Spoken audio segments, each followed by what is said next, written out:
Welcome one and all, I'm Josh Rivers, and I wanted to take this opportunity to talk about something that I have actually touched on before in an episode of the Indie Haven podcast, but in light of the situation with Kickstarter, I feel like it's time I gave this its own video.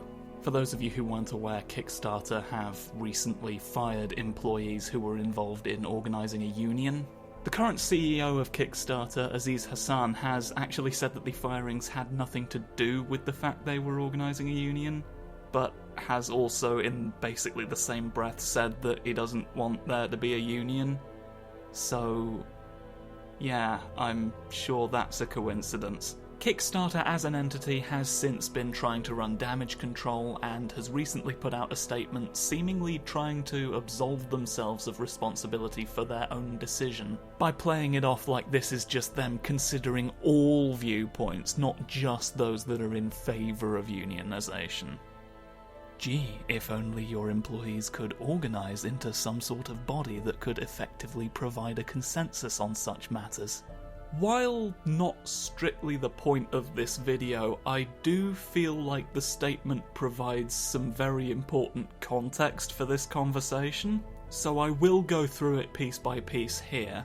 And because it is the spooky month, and because it is somewhat thematically appropriate, I will be reading it in the voice of Corporate Man, a vampire character from the Indie Haven podcast created by the considerably more talented Elodie Cunningham. Kickstarter will recognise a union if our staff votes for one in an NLRB certified election. That's the fair and democratic path forward. The statement says, despite the fact that their CEO has literally said he would not voluntarily recognise a union even if the majority of employees wanted one, evidently the concern is less about democracy than it is bureaucracy. Here they take pains to specify an NLRB certified election.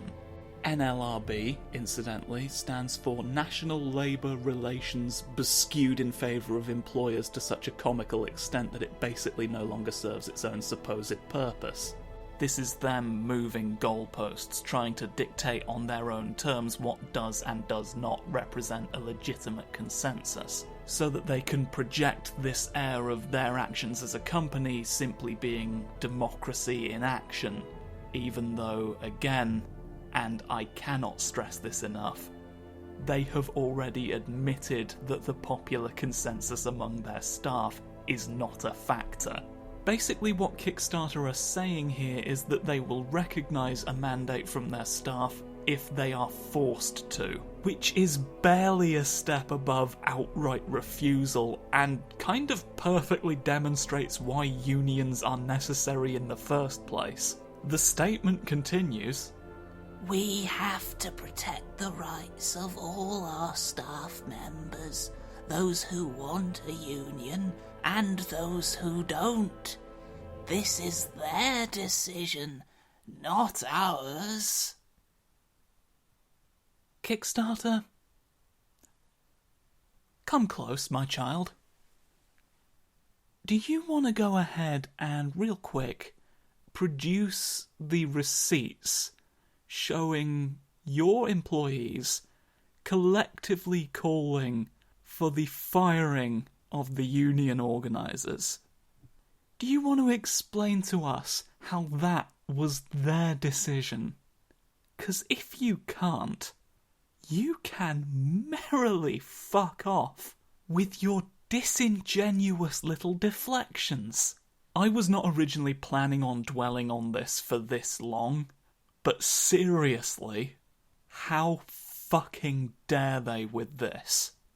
The gall of this is staggering. Fortunately, it doesn't look like people are falling for it. Responses to the statement seem to be almost unanimously negative, and despite the company's limp efforts to smooth things over, people really do not seem to be very supportive of Kickstarter right now, which is good. That is the correct response, but it has led to an inevitable knock-on effect being suffered by another group of people who Kickstarter neglected to mention didn't get a say in any of this. The people relying on Kickstarter in order to get funding.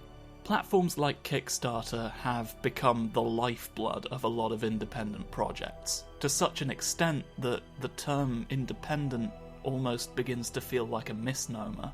There are a lot of projects, beloved projects, critically acclaimed projects even, that would not get off the ground if not for these platforms existing. For a lot of projects using Kickstarter, Kickstarter may very well have been the only viable choice. But now, Kickstarter itself has wound up drawing public ire for the terrible, terrible thing that it did and then tried to pretend wasn't its fault. And now the people who were relying on Kickstarter to get funded have, through no fault of their own, found that a significant chunk of their audience is reticent to support them now because they would have to do so through Kickstarter. And that leaves a lot of completely blameless people in a very difficult position, because it's not like they can just snap their fingers and jump ship. Even if it were logistically doable, Kickstarter is arguably the face of crowdfunding. The point being that Kickstarter has a level of recognition that a lot of smaller projects are really going to live or die by. As I said earlier, this was probably the only viable option for a lot of people. And those people are now locked into a relationship with a company whose shitty decisions are now spilling over to hurt them. This is why the idea of voting with your wallet is a complete fallacy, because it assumes the existence of an alternative that is both conscionable and viable. And those alternatives have to come from somewhere, and they require resources to make. And the people who have those resources typically got those resources because they're the kind of cutthroat, bloodthirsty little parasite that capitalism rewards, i.e. not really the kind of person who's gonna fix the problem. This is the bitter truth behind the dependency of independent games.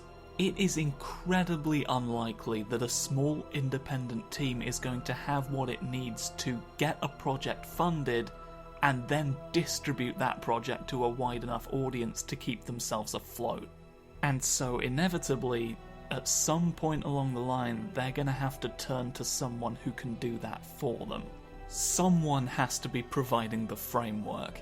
And one way or another, you as an independent creator are going to find yourself at the mercy of whatever decisions that entity makes. And I feel like it's important to say that, because it needs to be understood that there's really no escaping from it. You see it said constantly. I'm sick of hearing people complain about this. I'm sick of talking about this. Why can't you just focus on more positive stuff? Stop covering all the negative stuff if you hate it so much. Like, really callous, dismissive stuff aimed at anyone who dares talk about any given genuine problem within the industry for more than about 5 minutes. Even if the problem is the deliberate manipulation of gambling addicts. For fuck's sake. In particular, something I've noticed among people who criticise pundits who have negative things to say about the industry is that their time would be better spent uncovering indie gems, is the phrase that keeps getting used. Signal boosting independent games that are smaller and could really use the additional exposure. And that kind of coverage does need to exist. I mean, for God's sake, I'm doing this video for a site called Indie Haven. Of course I understand that that kind of coverage needs to exist as well, but to pitch it as an alternative, to suggest that the negative criticism of other things wouldn't be necessary, that is a delusion. And it's one that is very very dangerous for the medium. There are people I've seen over the years who have gravitated towards the indie sphere because they saw it as an escape from the bullshit. And it's actually indicative of an attitude that seeps into a lot of stuff, up to and including the way people approach climate change. People get it into their heads that they can just divest themselves of society itself and all of its heavily established infrastructure, and that the society that they quote-unquote left behind will simply let them, will simply leave them be. They seem to think they can just disregard everything that exists outside of their niche, and that simply being in that niche will protect them somehow, and I'm sorry, it just won't. Companies exist to grow for growth's own sake. There is no endgame beyond just continuing to perpetuate itself. Therefore, there's never going to be an amount of growth that's enough for it. Therefore, it's never going to stop encroaching on everything else. No matter how far removed you think you are, no matter how thoroughly removed you think you are, capitalism is a problem that will come and find you. Because you have something it wants, be it your money, your labour, or the skin off your fucking back. And it has no scruples about how it gets you to hand those things over. Capitalism fundamentally disregards any other form of merit and simply turns money into power, and with enough of it, you can simply pay to throttle your competition out of the market, or at the very least make them so difficult to access as to make the difference irrelevant. If you want a perfect example of this, look no further than, and you've already thought it, the Epic Store.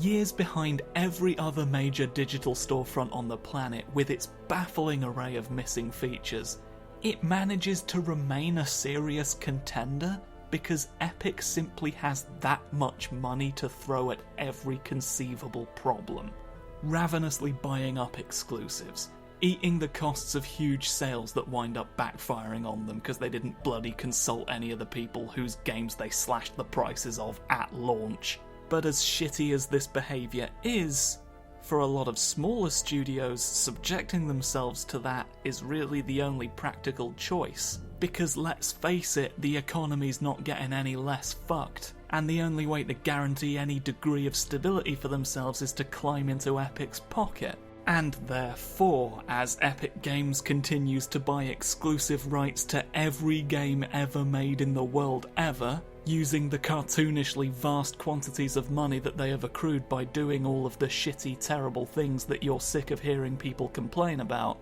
then you too will have no option but to give Epic your money if you want to support any of the poor sods who are just trying to survive in this industry. Because the parasites of this industry and of every industry can afford to buy as many host bodies as they need. As many human shields as you can imagine. It's no longer a matter of giving these companies an inch. They've already bought the mile, and your doorstep along with it. This is not some fanciful slippery slope argument. This is an observable pattern of events stretching back longer than I have been alive. We are so far past having to qualify any of this. And yet there are still people who dismiss it as alarmism because they want so desperately not to care. And without wishing to undo too much of the progress I've made in managing my anger, those people are cordially invited to go and fuck themselves with a rusty iron statue of a praying mantis, and given the fucking state that the world is in right now, I no longer feel like I have to qualify that either. If you care about independent development, you have to care about what's going on in the rest of the industry, because that shapes the environment that independent development exists within. Independent development itself is not a backdoor out of these issues. Nothing exists in a vacuum. Nothing can ever truly be divorced from the context under which it exists. Independent games were not immune from the fumblings of Steam.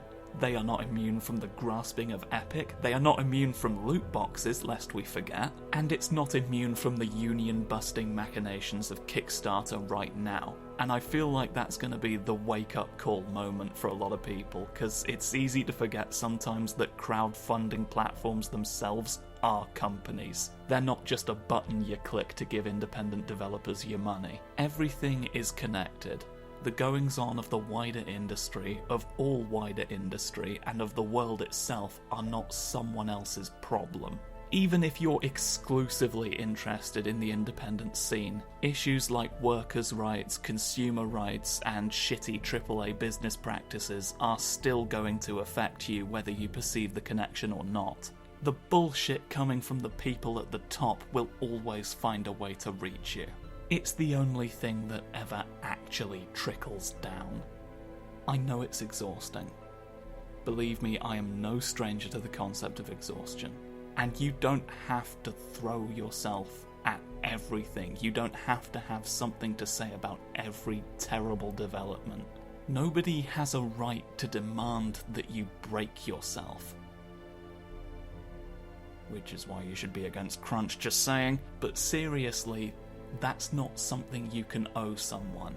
No one ever has any right to demand that you drive yourself to breaking point, and to claim otherwise is to suggest that all of this bullshit is something that we ever should have had to have been put through in the first place. You are no less valid for not having the energy to engage with something. But don't tell other people to stop talking about it just because you're sick of hearing it. Let your exhaustion be your own. Don't wish it upon other people. You shouldn't want that for them. Anyway, I just thought that was worth mentioning. Probably gonna do Sayonara Wild Hearts next time. Lord knows I'm gonna fucking need it.